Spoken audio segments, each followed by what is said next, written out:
Welcome to my channel, Glecious TV. Ayan guys, naglinis muna ako ng terrace. Sinanggal ko lahat ng plants. Ayan. So, nilagay ko muna siya doon para maulanan. Kasi maganda ang ulan sa ating mga halaman. So, ayan. Inihilera ko dyan lahat. Ayan. Inihilera ko muna dyan. Kasi nga, maulan. Ayan. Tapos, ito yung mga pan-design natin. So, nilinis ko na rin siya. Ito. Yung mga woods natin, na mga artistic wood na nakuha natin sa ating mga paligid. At inayos ko na rin muna. Nilinis ko muna rin muna itong ating clay pot. Ayan. So, sasalansanin natin siya mamaya.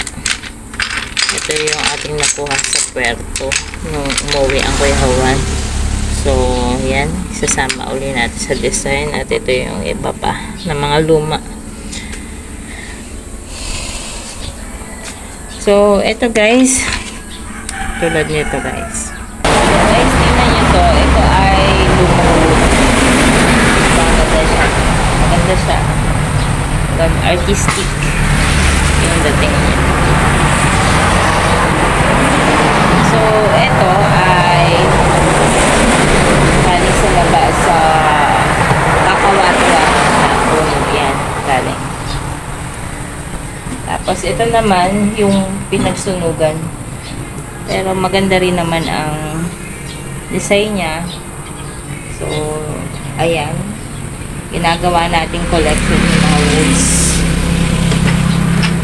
Tapos, ito rin o. Ito talaga yung kauna-unahan. Nagustuhan ko yung design niya kasi parang nasa cave, diba? Parang nasa cave ang itsura. Saka matigas siya. Matigas na klase ng kahoy. Pero ang kagandahan niya mo, yung design dito, parang yan o.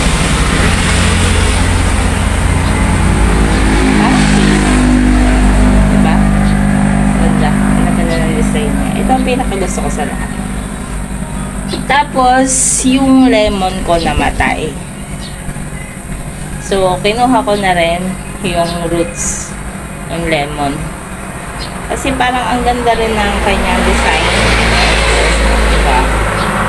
Lilinisin niya lang siya. Tapos, pwede siyang pang-design din sa maganda kasi yung ano niya eh, pagka-twirl. Ayan o. Maganda ng pagka-twirl ng roots niya. So, nakita ko parang may something na arts dito sa roots na to.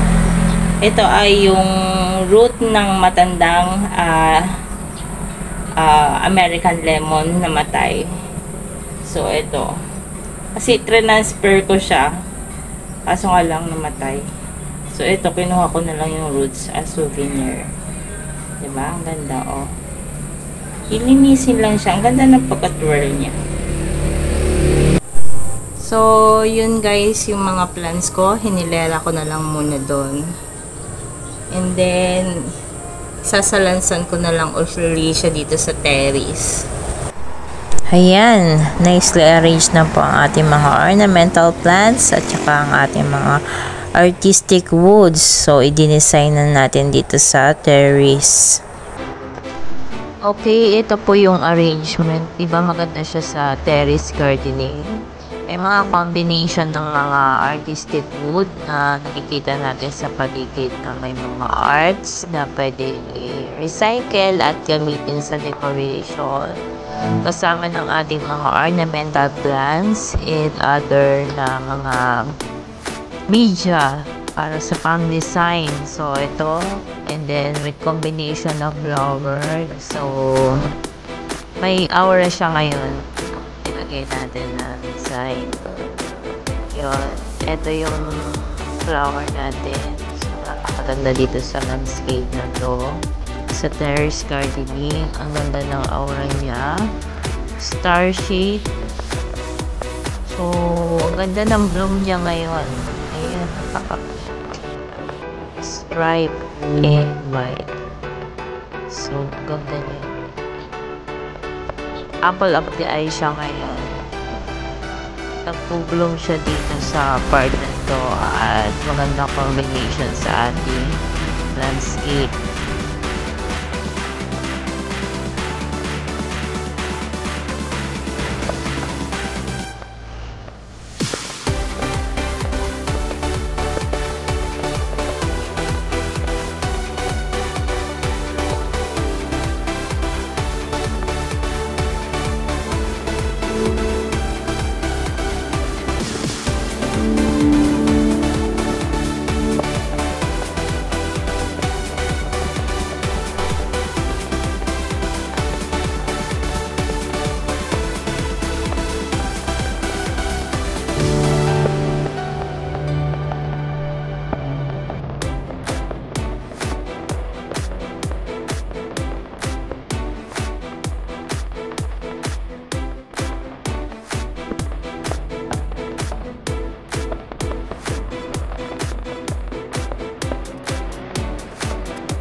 Thank you guys for watching. Sana nagustuhan niyo po ang garden ko at nag-enjoy kayo. Sa mga bagong subscriber po, thank you. Thank you for watching. Hope you subscribe to my channel, Glecious TV, and click the like button